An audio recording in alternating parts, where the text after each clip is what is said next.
porque ese chismoso deja de ser chismoso en la falla cardíaca. Y nos toca dar medicamento para que vuelva a ser chismoso. Doctor, ¿en qué pacientes distinguiríamos de usar norepinefrina de epinefrina? ¿Cómo? O sea, ¿en qué pacientes utilizaríamos norepinefrina? No, calma. Eso es después, es farmacología clínica. Aquí apenas estamos con este experimento intentando entender la importancia de saber, de conocer las afinidades que tienen estas sustancias por los receptores y qué efecto tienen los receptores cuando son estimulados en ciertas estructuras, ¿cierto? Que es lo que venimos aprendiendo. Sí. ¿Cierto que sí? Sí. Para poder entender los efectos. No más. Les estaba preguntando, eso es un hecho, esto es un efecto. ¿Por qué se dio? ¿Efecto directo de los fármacos? No. Efecto indirecto. Indirecto. ¿Respondió a qué? A la elevación de la presión arterial. O sea, le bajó como que dice fuerza a la bomba para que no... Eso, vamos a frenar ese corazón y no solo eso. También hay una disminución de la descarga simpática. ¿Para qué? Para que ya no libere tanta norepinefrina y estimule los alfa-1. Un montón de cosas que tengo aquí en mi cabeza, pero que las tengo que decir. Ya no quito y durante varias clases. Hay muchos efectos de atrás, ¿vale? Pero por ahora vamos ahí. ¿Vale? ¿Se está entendiendo hasta ahí? Entonces eso es para considerar. Aquí sí pueden haber varios componentes, pero eso es pregunta del examen. Muy bien. Estudien, por favor. No me molesta que me pregunten la semana entrante, que vamos a ver anestésicos, ¿cierto? Que me pregunten de esto o de lo anterior. No, pues estamos. Es más, eso es lo que yo quiero, que hagan preguntas y yo digo, oh, están estudiando. Felipe, póngale 5. Bueno, muy bien. Esto es lo mismo, pero con crucecitas. Esto es lo mismo, pero con flechitas. Y esto, otro experimento. Eso es con rayitas.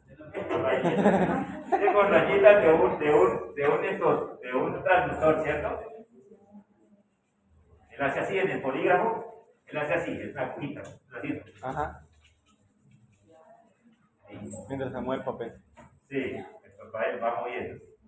No puede mirar la velocidad, dependiendo de lo que quiere captar. ¿Cierto? Allá en Brasil yo trabajé con polígrafos de papel, pero más con los electrónicos. Son más bacanos para uno. Borracho. Esto es real, seguir uno de tinte. Bueno. No es un ser humano, es un animalito, pero no humano. ¿Ok? Pero está vivo. Sí, claro. Está vivito, están canulados, se le está monitoreando la presión arterial y se le está aplicando por otro vaso los medicamentos. Tiene basales de frecuencia cardíaca de 170, 180, 150. Creo que es un animalito, ahora no lo es. Si no sería un niño, yo se lo dudo porque no es ético. Entonces, por eso me inclino porque es un animalito. Tengo que verificar. Bueno, arranca con 145, 100 de sistólica diastólica y 170 de basales de frecuencia cardíaca. Le aplicaron una fenilefrina que es agonista, adrenérgico, de acción directa, alfa-1 selectivo. ¿Funciona? No lo saben, pero lo van a saber aquí. Por tanto, estamos viendo efectos. ¿Qué efectos vemos? Sistólica, diastólica. ¿Cierto? De 145 a 190, 45 milímetros de mercurio, y también lo mismo en la distólica. Subió 45 milímetros tanto en la sistólica como en la diastólica. La diastólica, ya lo vimos. ¿Por qué? Eleva la resistencia, ¿cierto? La contracción, disminuye el radio, eleva la resistencia, eleva la diastólica. Y la sistólica. ¿Será por el efecto alfa-1 en el corazón, en el miocardio? En parte, pero será la principal causa. ¿Saben cuál es la principal causa de la elevación de la sistólica? A ver, ¿de qué depende la presión arterial sistólica? No, la resistencia juega en contra. La fuerza de resistencia inyección. juega en contra. El gasto, la fuerza de inyección, ¿no? La fuerza con la que... Todo lo que están diciendo es correcto, es decir, el gasto cardíaco. El gasto cardíaco depende del volumen latido. El volumen latido de la cantidad de sangre que le llegue y de la capacidad contráctil por la sangre que le llega y por los efectos beta 1. ¿Cuál de todos ellos fue? Efecto beta 1 no tiene, porque es un alfa agonista. Entonces, ¿por qué fue? Porque incrementó la cantidad de sangre que llega al corazón. Y en consecuencia, como ese animalito tiene un corazón bueno, cuando le llega más sangre se incrementa la distensibilidad, la ley de Frank y Starling funciona en él y ¡pah! Se aumenta la contracción. Entre más una fibra elástica normal, sana, se estire, no se hipertrofie, se estire, Menos fuerza.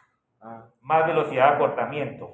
Eso es contracción por elongación. Ley de Frank y Starling. Son dos personas diferentes. Frank y Starling. ¿Están entendiendo? Es decir, ¿y por qué sucede eso? Se aumentó el volumen en las cámaras cardíacas de ese animalito. Por supuesto. ¿Cómo que por supuesto? Claro. Así como una arterioconstricción, una venoconstricción. Y la venoconstricción me mandó la sangre ¿para dónde? Para el corazón. Eso se llama precarga. La precarga la incrementó y un corazón sano dice, venga para acá. Y el volumen latido se incrementa. En consecuencia, el gasto cardíaco y en consecuencia, la presión arterial. ¿Sí vieron? El corazón es el hombre, los vasos son las mujeres. El corazón hace lo que le digan los vasos. Si las arterias se cierran bastante, le ponen una poscarga al corazón y el corazón haya mamado y no saca nada de sangre. ¿Por qué? Porque esa resistencia está superamente elevada. El corazón, entonces, nada, hola. ¿Cierto? Si las venas se dilatan, no le manda sangre y el gasto se le cae. Si no, explíqueme por qué un viejito cuando se levanta muy rápido. ¿Por qué? Porque el gasto se le cae. ¿Por qué se le cayó? Porque no alcanzó a hacer la venoconstricción que la hacemos los jóvenes. Y entonces la presión se adapta a un cambio de posición. Miren, les demuestro. O sea, un cambio de posición.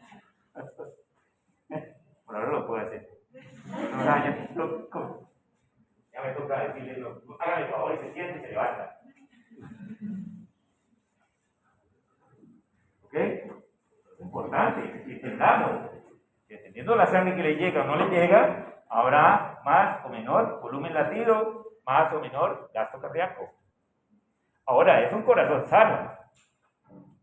Si el corazón ha perdido la elasticidad normal, se ha hipertrofiado, en él hay que bajarle la precarga. Porque entre más incrementemos la precarga, más encharca, menos bombea. El volumen latido se le cae. Hay todo lo contrario. Pero eso lo veremos en este capítulo. Lo veremos en farmacología cardiovascular. Veamos este efecto. Epinefrina, alfa 1, alfa 2, beta 1, beta 2. ¿Se ve diferente el efecto, sí o no? Arriba, abajo, arriba, abajo, arriba, abajo. Aquí predominantemente un efecto ¿qué? Beta 1 y alfa, ¿cierto? Alfa 1 subiendo la resistencia, elevando la diastólica, venoconstricción, subiendo la sistólica y hasta un efecto beta 1, subiendo todo esto aquí. Perfecto. Pero de repente, como que se comienza a separar la diastólica, que comienza a echar barriga, así como el profesor de farmacología. Se cae demasiado. La sistólica va cayendo menos, pero esta está cayendo más. ¿Por qué? Por los efectos beta 2. En la segunda, beta 2. No te lo aprendas de memoria, tienes que entender. Los efectos beta 2 se comienzan a observar. ¿Por qué? ¿Qué es lo que estamos viendo? Caída de la diastólica. ¿Por qué cae la diastólica? Por la vasodilatación arterial, la disminución de la resistencia vascular periférica. ¿Por qué? Porque se está incrementando el radio, porque se están dilatando las arterias. ¿Por qué se están dilatando las arterias? Por el efecto beta 2 de la epinefrina. ¿Sí ven? ¿Ok? ¿Y cómo compensa el efecto alfa? ¿Cómo así? O sea, epinefrina también tiene selectividad para alfa. Ahí ya está compensando. Por la C, por la P. No, ahí la epinefrina está pegándole a los alfa 1 y a los beta 2. A los alfa 1, a los beta 2 y a los beta 2. Pero claramente estamos viendo que hay una gran diferencia, eso se llama presión diferencial, entre la presión arterial sistólica en un punto y la diastólica en un punto. Se ha aumentado la presión diferencial, así se llama. Fíjense que arriba no, se mantiene. Porque la fenilefrina no tiene actividad beta 2. ¿Esto qué significa entonces? Que el beta 2 está contrarrestando la vasoconstricción mediada por alfa 1 y alfa 2 y comienza a tumbar la presión arterial diastólica, inclusive la sistólica. Pero no tan drásticamente, correcto. Así es. Doctor, y al inicio eso no tendría una afinidad más por los alfa, o sea, por el incremento. El efecto predominante acá es alfa. Pero fíjense que solo pasan un tiempito y los beta se manifiestan. Y los alfa y uno por eso es que son más sensibles. Digamos que aquí son dos tipos, los alfa 1 y los alfa 2, está pegando a eso, ¿cierto? Entonces inicialmente se observa eso, pero cuando comienza se podría decirse eso, hasta cierto punto, y lo es, porque los beta 2 no se encuentran en todos los vasos sanguíneos, se encuentran solo en los vasos de los músculos esqueléticos. Entre más musculoso sea la persona, puede inclusive tener más receptores, ¿cierto? Un efecto más rápido de la Claro, beta 2. más efecto beta 2. Okay. Inclusive hay pacientes que cuando los estamos tratando para un choque anafiláctico, donde la epinefrina es muy importante porque tiene efectos broncodilatadores, antiedema, es decir, vasoconstrictores también. Algunos pacienticos son muy susceptibles beta 2 y termina uno bajándoles la presión y le toca a uno iniciarles dobutamina o dopamina o norepinefrina o vasopresina, porque el paciente le comienza a uno a choquear por el efecto de la adrenalina. No es muy frecuente, pero se observa. Y es por los receptores beta 2. Miren el isoproterenol. Este es el efecto beta 1 en el corazón y después en el corazón. Y después, ¿qué es lo que vemos? ¡Rojo bajo! ¿Por qué? Por los beta. Tiene efecto beta 1. Beta Uno dice, uy, el efecto beta 1, inotrópico, positivo, fuerza contraste. Mire de qué sirve. Las mujeres son las que matan, recuerden, los vasos son los que matan, el corazón mamola, él podrá intentar allá. Pero resulta que el beta 2 venoso Mayor se aumenta la capacitancia, le tumba la precarga y ya el corazón no le llega sangre. ¿Qué gasto cardíaco va a tener? Porque no importa qué tanta fuerza haga, si no hay cantidad. Exacto, que es que tanto estímulo ahí beta 1 que nada, no le llega sangre. ¿Está viendo? Doctor, y esa recuperación de las tensiones. Porque se va degradando se va eliminando el fármaco. ¿Y esa recuperación es lenta? Pues en este caso es lo que dure la acción de esa molécula. Pero no son muy largas. Pero eso deja... Pero si yo le mantengo infusión, pues la mantengo abajo. Si yo les sigo aplicando. Porque esta es una dosis sola. Listo, una dosis. Doctor, entonces significa que hubo un cambio en la presión arterial del caso de este animalito. Sí, claro. Pero eso queda hasta que se recupere totalmente el Hasta sistema. que recupero yo la administre otra droga. Ok. Que fue lo que yo intenté hacer con la ratita que maté cuando reanimé con la adrenalina. Ahora entienden por qué. Yo la reanimé con pero la muérgana tenía mucho beta 2. ¿Qué fue lo que hice? Esto y más. La mató. ¿Sí? Bueno, mal que no había admisión todavía. Ay, Dios, pero le pedí perdón. Le pedí perdón a la ratita. Yo imagínense, como buen médico fui la reanimé con adrenalina, pues, de la pobre. ¿Ya la aplicó? Sí, pero la mató. Bueno, aplicaciones de estas sustancias. Ahí las ven. Todas tienen lógica, ¿no? Todas. Ya lo vimos, ustedes ahí van a entender que por los efectos anteriores en diferentes estructuras, obviamente se utilizan para el asma, sobre todo agonistas beta 2. Vamos a ver las sustancias en los cuadritos. Todos los problemas de reacciones adversas, la mayoría de las veces tóxicos, es decir, por exageración del efecto, se puede elevar tanto la resistencia, la presión, ¿cierto? Se puede elevar también la demanda del corazón y en consecuencia demanda de oxígeno y puede presentarse una isquemia miocárdica que puede ser una angina hasta un infarto, ¿cierto? Arritmias pueden ser por sinusales inicialmente y después de escape por demasiada taquicardia, ¿cierto? O lesiones miocárdicas diferentes por hiperestimulación de los receptores beta 1, alfa 1 en el corazón o en el lecho vascular. Y en el sistema nervioso central también hay efectos porque hay también receptores para estas sustancias que pueden causar insomnio, ansiedad, estado paranoide y convulsiones. Las hemorragias cerebrales normalmente son asociadas al incremento en la presión arterial, en cuyo caso tendríamos una emergencia hipertensiva y atrofénica, es decir, causada por nosotros. ¿Ok? Sí. Aquí hay un resumen que nos trae Goodman, que ustedes deben estudiar. Yo les pregunto sobre esos cuadritos, cositas. Nos ayuda a perfilar la sustancia y nos dice, sí, es una alfa 1, alfa beta 1, beta. Las acciones farmacológicas prominentes, ya las hemos visto, algunas. Las principales aplicaciones terapéuticas, por ejemplo, mire, se puede utilizar en el glaucoma de ángulo abierto, como para limitar la acción de los anestésicos locales, digo yo, a un local específico.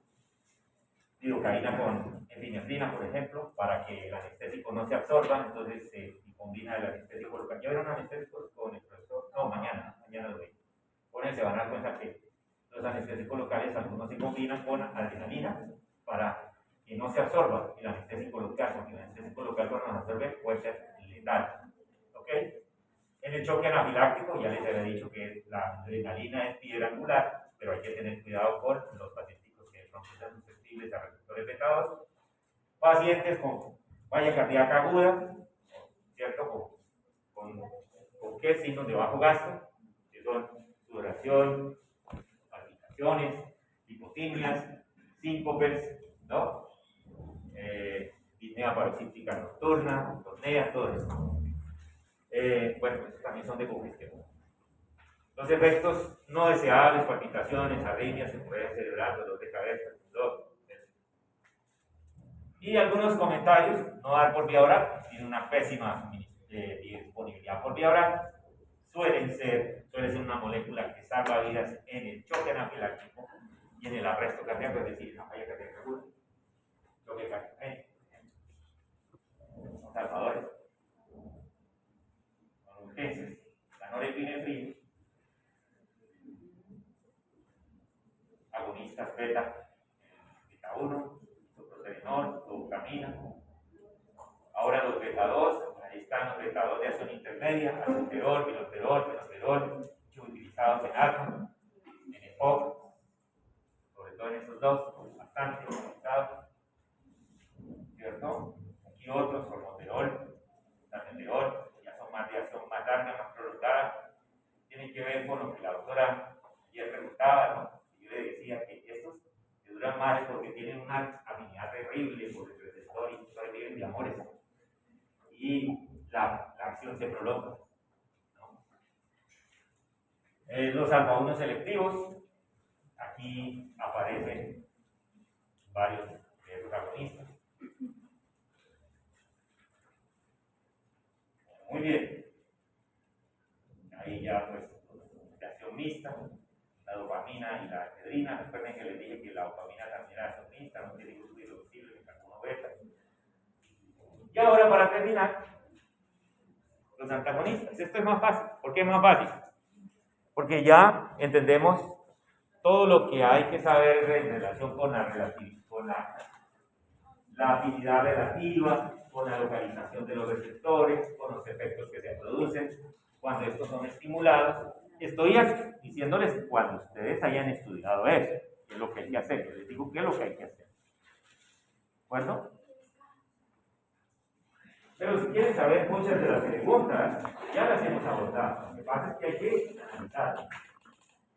Pero de mucho de lo que les he dicho, vienen las preguntas en el examen, que es lo que a ustedes les interesa, la verdad, más. ¿Cierto? Hasta cierto punto. No debería ser bien así, ¿no? Pero bueno, uno entiende el pensamiento economista, ¿no? Tenemos sustancias alfa bloqueantes, antagonistas alfa, no selectivos, fenoxibenzamina, fentolamina. ¿Eso qué significa? Que me bloquean los alfa todos. Estos que me bloquean los alfa 1, prazosina, terazocina, doxazocina, fusocina, trazocina, duramil, rapidil, fusocina y yoelvina bloqueante alfa 2 selectivo. Muy bien. Y los beta de primera, segunda y tercera generación. De primera generación ya tienen 5 o 6 décadas o más. No selectivos, nadolol, permutolol, tindolol, propranolol y timolol. El más conocido tal vez el propranolol y tal vez el timolol. De segunda generación, selectivos bloqueantes beta 1, el acebutolol, atenolol, bisoprolol, esmolol, metoprolol, tal vez el más conocido, metoprolol. Tercera generación, no selectivos. Estos son no selectivos. Carteolol, carvedilol, fusinolol, labetalol. Siendo carvedilol y labetalol también antagonistas alfa. Y los de tercera generación, selectivos bloqueantes beta 1, betasolol, celiprolol, y son fáciles por los sufijos de aprender. ¿Sí? Los antagonistas alfa, la mayoría terminan sosin, sosin, sosin, sosin, sosin. Y los beta, lol. Ahora, eso es lo fácil. Porque hay que ir aprendiendo cuál es el tal grupo, porque cambian en sus perfiles. No solo en afinidades, sino en otras cosas. Miren, las afinidades son también relativas. Ya lo vimos con los agonistas. ¿De qué depende? De la dosis, principalmente de la dosis. Y también de ciertas susceptibilidades del paciente. Los alfa-adrenérgicos, la mayoría son competitivos, pero hay algunos no competitivos. ¿Cierto? Los no selectivos, fentolamina y fenoxibenzamina, se utilizaban muchísimo antes de que llegara el labetalol. Ahora se usan menos, sobre todo en las crisis de feocromocitomas, pero casi se usan menos ya. El labetalol. Nuevamente, vámonos a los registros. Son los efectos que más me parecen, como les dije yo ayer, desafiantes, retadores. ¿Qué tenemos ahí? Presión arterial, frecuencia cardíaca, nuevamente 125-85, 160 de basal. Se aplicó fentolamina, está bloqueando a 1 y a 2. ¿Qué vemos? Principalmente disminución de qué? De la diastólica, ¿cierto? De la diastólica. La sistólica la alcanza a compensar tal vez con inotropía, ¿no? La inotropía no se le cae tanto, no hay tanta vainodilatación, hay más arteriodilatación, es más evidente por la presión arterial diastólica que se ha disminuido, ¿qué? ¿Cuánto? ¿25? ¿Milímetros de mercurio? ¿Bien? Sí. 35, ¿cierto? Muy bien. Ahora, se aplica epinefrina. Ese efecto ya lo vimos, ¿se acuerdan? Que lo vimos un poquito. La epinefrina, ¿se acuerdan? Sube primero estrecho y después se amplía. Ya lo hemos visto. Ya lo explicamos. Pero es para decir que se aplicó aquí antes de la fentolamina. Ahora aquí se aplicó la fentolamina y después se aplica la epinefrina. Es decir, si yo aplico fentolamina, estoy bloqueando alfa 1, alfa 2. Ahora voy a aplicar epinefrina. ¿Cuáles son los efectos que la epinefrina va a causar principalmente? Los beta, ¿cierto? Tanto beta 1 cuanto beta 2. No va a causar alfa tanto, ¿por qué? Porque la bentolamina los está bloqueando, ocupando, correcto. Entonces fíjense que el efecto se parece a ¿cuál? Al del isoproterenol, ¿cierto? Porque lo ha convertido prácticamente, le ha quitado los efectos alfa. ¿Por qué? Porque la bentolamina lo bloquea. No es que la norepinefrina no tenga, lo que pasa es que ellos están ocupados. Y como están ocupados, el efecto que vemos predomina. El beta. El vasodilatador. Eso es. Si ven que esto es más fácil, no va por el tubo. ¿Cierto? Otros efectos que pueden causar, a ver si los explicamos. ¿Por qué un antagonista alfa 1 me causa miosis?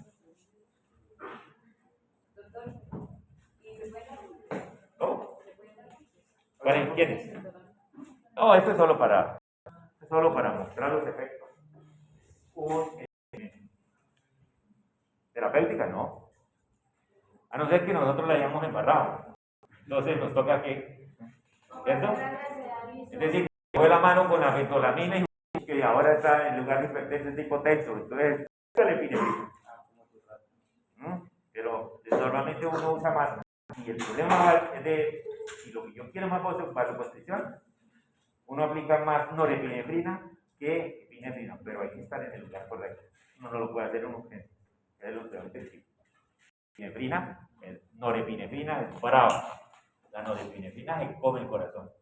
Ese efecto que vimos, la norepinefrina se come el corazón. ¿Se dieron cuenta que para el corazón es muy caro mantener la presión elevada? Obviamente, claro, está con una resistencia muy elevada. O sea, ese corazón, para mantener ese gasto, para mantener esa presión allá arriba, está pagando un precio muy alto. Muy alto.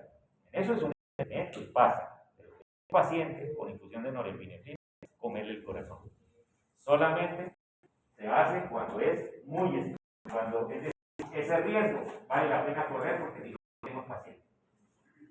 De resto, bien. ¿Okay? La epinefrina es la primera opción. Digo yo, en muchos casos. Entonces, ¿por qué causa miosis? Porque bloquea el alfa 1 del radial. Predomina el circular. Cariño. ¿Por qué me causarán los bloqueadores alfa 1 congestión? Porque vasodilatan los vasos nasales. Vasodilatan aumenta la permeabilidad. Eso se secreta terriblemente. El principio del antigripal es usar un agonista adrenérgico. Miren que los antigripales son agonistas, antagonistas. Aquí estamos hablando de agonistas. Esta es una gripe farmacológica. Y también disminuye resistencia al flujo de la orina, porque actúa en los receptores alfa de la vejiga. Ajá. Listo. Muy bien. Eso como para ilustrar algunos otros. Se usan los bloqueadores alfa 1 o antagonistas alfa 1 en infecciones hipertensivas, en hipertensión crónica, en enfermedades vasculares periféricas, cuando se nos va la mano con el exceso local de vasoconstrictor. Sí, algunas veces le echamos demasiado vasoconstrictor, demasiado y en un lugar que es equivocado, en una oreja, en un dedo, y ahí debe aplicar lidocaína por vasoconstrictor porque es una irrigación terminal, entonces puede necrosar. Entonces ahí se me olvidó, entonces tengo una antagonista alfa 1. No es buena praxis, no lo es, pero a veces toca, porque ya que ya la embarré, no la voy a embarrar más si no le aplico, tengo que aplicarlo. ¿Sí? Obstrucción urinaria, otra indicación. En difusión eléctrica prácticamente eso es historia porque existen los estimuladores de la guanilciclasa o análogos del GMP cíclico y entonces ahí ya no se necesitan, ¿cierto? Famoso Viagra. Ya sacó de la jugada estos fármacos. ¿Okay? Y algunos antagonistas alfa 2 algunas veces se utilizan en fenómenos vasculares como el Raynaud o en algunos pacientes con diabetes, vasculopatía por diabetes. Y los beta-adrenérgicos, que ya lo mencioné aquí, algunos de ellos tienen actividad de agonista parcial. Recuerden que ellos son agonistas antagonistas, no agonistas parciales. Varios son agonistas parciales. El acebutolol, carteolol, el iprolol, labetalol, embutolol, indolol, ¿cierto? Y algunos tienen actividad inclusive anestésica. Eso se usa más en ciertos tipos de dolor, sobre todo dolor neuropático. Algunos de ellos se pueden utilizar. Bueno, ¿qué más les digo? Que algunos patrones cinéticos siempre hay que estarlos estudiando, pero últimamente no les pregunto nada sobre eso. Me interesan más los perfiles dinámicos que los cinéticos que ustedes aprendan inicialmente. Esto lo van a aprender en la clínica, empezar a usarlo. Y nuevamente, un experimento. Aquí medimos fuerza contráctil cardíaca, es decir, inotropía, presión arterial y frecuencia cardíaca. Estamos administrando epinefrina y vemos que hay una elevación de la fuerza contráctil. Estamos administrando epinefrina y estamos viendo que eleva la sistólica, eleva la diastólica. Y estamos administrando epinefrina y eleva la frecuencia cardíaca. ¿Cierto? Ahora, administramos propranolol y después administramos la epinefrina y desaparece la fuerza contráctil. El dragón se convirtió en un oso hormiguero, ¿cierto? Y la frecuencia cardíaca No varió. ¿cierto? Ya no se ve elevada. ¿Por qué será? Entonces, si uno ve cambios, vámonos aquí al primero, desapareció la inflexión positiva, ya no hay, dice uno, entonces la epinefrina incrementa la fuerza contráctil, ¿por qué? Está estimulando receptores beta 1. ¿Por qué digo yo beta 1? Porque cuando está un bloqueador beta, no hay efecto. Ahora, no sabemos si es un beta 1 o un beta 2 el que está causando la elevación de esto, o un beta 3. ¿Cómo saber entonces? Utilizamos bloqueadores selectivos. Utilizando bloqueadores selectivos, nos vamos a encontrar que ese efecto es vía beta 1. ¿Ok? Pero esto es solo para mostrar que la fuerza contráctil es mediada por receptores beta. Eso ya lo sabía. Aquí, un poco más complejo. Fíjense que la presión arterial diastólica, antes, ¿cierto? Pues no es tanta la elevación que la vemos. Y aquí sí, y ya sabemos la respuesta. Porque el propranolol quitó el efecto beta 2. Para el examen les voy a preguntar eso también y otras cositas y por qué casi no se ve la oreja del dragón. Y se mantiene un poquito más por encima de la sistólica. ¿Cierto? Que también no es difícil. ¿Listo? Bien, yo creo que ustedes ya están listos para el examen. ¿Tengo un examen lunes, martes? Mañana. Bueno. Avisos parroquiales de los de tercera generación, ¿cierto? Tanto selectivos como no selectivos. Presten atención. Los de tercera generación, o mejor, debo decirles lo siguiente. Entre los antagonistas alfa y los antagonistas beta, en patología cardiovascular utilizamos muchísimo más los antagonistas beta. El beta bloqueo es mucho más favorable que el bloqueo alfa 1. ¿Cierto? Tanto por el bloqueo mismo de los receptores beta, porque los receptores beta están involucrados, tanto los beta 1 del sistema de retina-angiotensina-aldosterona, ¿cierto? Como del corazón, pero también porque los beta bloqueadores de tercera generación tienen estos efectos adicionales. ¿Adicionales a qué? Al bloqueo beta.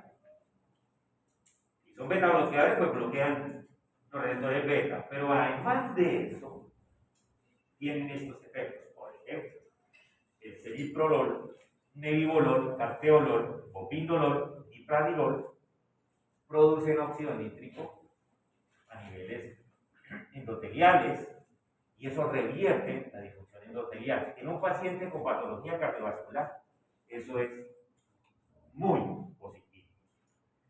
Porque los pacientes con patología cardiovascular tienen disfunción endotelial que conduce a muchas cosas.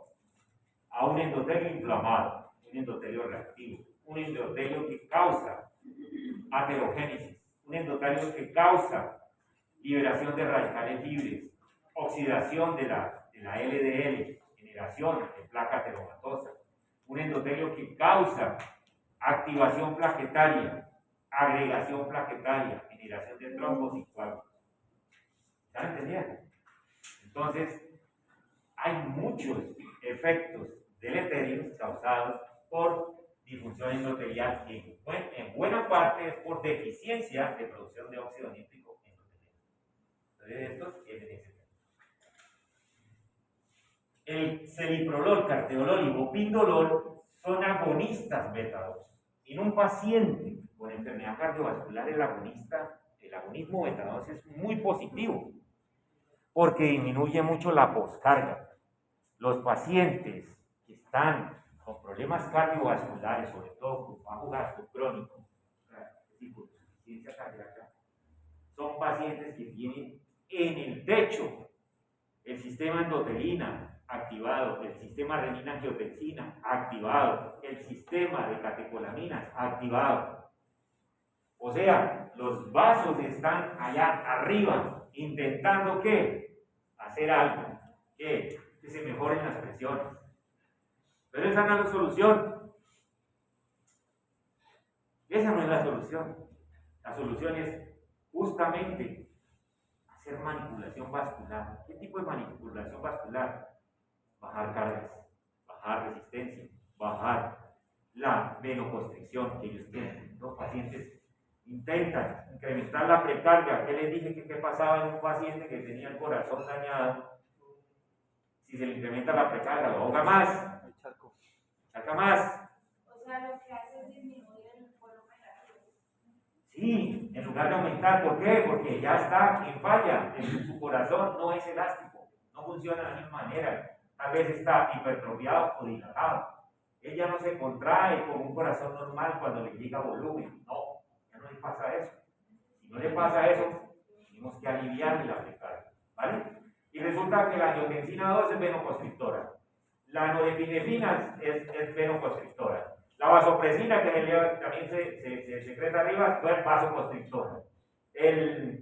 La endotelina, vasoconstrictora. ¿Cierto? Entonces, caramba, acá nos viene un beta-2. Vasodilatación, alivio. ¿Están?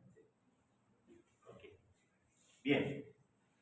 Y son antagonistas, además de beta, antagonistas alfa 1, que también alivia las cargas, tanto la poscarga como la precarga, el carvedilol, pusindolol, levantolol y prednisolol y la beta-2.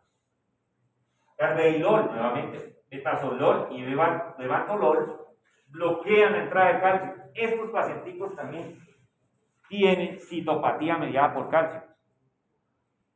Muchos de los receptores que yo he mencionado, cuando estimulados los AT1, cuando estimulados los alfa 1, cuando estimulados los alfa 2, cuando estimulados los beta 1, ¿qué hacen en últimas? Movilizar calcio. Y las células se intoxican con calcio. Se llama citopatía mediada por calcio. Esos pacientes sufren mucho de eso. Por tanto, un efecto bloqueante del calcio, alivio. ¿Están entendiendo? Eso aumenta la entrada de calcio para... No, bloqueo. No. Normalmente cuando... No, normalmente no, patogénico. Ninguno de los anteriores, doctora. El pacientico que está con enfermedad cardiovascular tiene un exceso de calcio a nivel citoplasmático. O sea, lo que me refiero es en el caso de los pacientes que tienen el aumento de la entrada de calcio, eso va a ser más... Eso va a ser deleterio. Este efecto va a ser positivo, porque va a disminuir la citotoxicidad mediada por calcio. ¿Sí me he explicado, doctora? Ok, no, con gusto. Y el tilozolol abre canales de potasio. Ese es un efecto factor hiperpolarizante derivado del endotelio light. ¿No? En otras palabras, es que existe, así como existe un factor despolarizante derivado del endotelio, que es el óxido nítrico, existe un factor hiperpolarizante derivado del endotelio. ¿Cierto? El primero del óxido nítrico es factor relajante derivado del endotelio. Y el hiperpolarizante derivado del endotelio, ¿qué es lo que hace? Esto. Abrir canales de potasio. ¿Dónde hay más potasio? Dentro de una célula. Cuando se abre, sale. Y entra sodio. ¿Y qué pasa? No, cuando se abre el de potasio, solo sale potasio. Okay. ¿Y qué pasa si sale potasio? Hay una disminución de la carga. Hay más carga negativa al interior, ¿cierto? Y eso es más fácil que se despolarice o más difícil. Más difícil que más se difícil, exacto. Lo hiperpolariza, ¿cierto? Que se inhiba. Por tanto, esas células se vuelven menos excitables. ¿Y dónde ocurre esto? Normalmente en musculatura cardíaca, sistema de conducción y músculo isovascular. ¿Eso en qué termina? Relajación. ¿Y eso es bueno? Y finalmente, nuevamente el carvedilol tiene actividad antioxidante. ¿Saben por qué les resalto el carvedilol? ¿No? Porque en los estudios clínicos hay una correlación entre estos efectos y los estudios clínicos. Tiene efectos muy positivos, alfa 1, el bloqueo de entrada de calcio y el efecto antioxidante. No digo que es solo por eso, pero en la clínica, los estudios clínicos han mostrado que el carvedilol es una sustancia tal vez de todas ellas con el mejor desempeño para disminuir muchas variables clínicas en pacientes con enfermedad cardiovascular con diferentes tipos de patologías, postinfarto, falla cardíaca, y pacientes con hipertensión, riesgo cardiovascular, diabéticos y no diabéticos, cuando miden mortalidad, cuando miden morbilidad, hospitalización, calidad de vida, un montón de desenlaces clínicos, y el carvedilol en estos pacientes. Inclusive, el carvedilol llega a elevar el gasto cardíaco. Yo no les conté esa historia porque eso lo vamos a ver en falla cardíaca. Cuando veamos falla cardíaca, contaré la historia del cardiólogo que querían matar porque dijo que a los pacientes con falla cardíaca había que darle betablina en la década de 70. Lo quería matar. Si vieran en esta época que estamos dando para los pacientes con falla cardíaca, No más. ¿Sí ven? Oye, en este momento, vamos a estar cometiendo errores terribles. Y se nos van a reír en la cara. Estamos vivos dentro de unos 20, 30, 40 años. Pero ustedes eran brujos. ¿Saben qué significa eso? Que nosotros estamos lejos de tener la verdad absoluta. Entonces, por eso es que no comamos entero, pues podemos comer mosca, ¿cierto? Creo que acabé. No, tienen unos matachitos que es lo mismo. Es lo mismo. Eso es lo mismo que les dije. Lo que es que los que les gustan los matachitos, pues ahí están las explicaciones. ¿Cierto? Y el resumen, que no puede faltar, que yo me lo sé, pero ustedes no. Ustedes lo tienen que estudiar. ¿Cierto?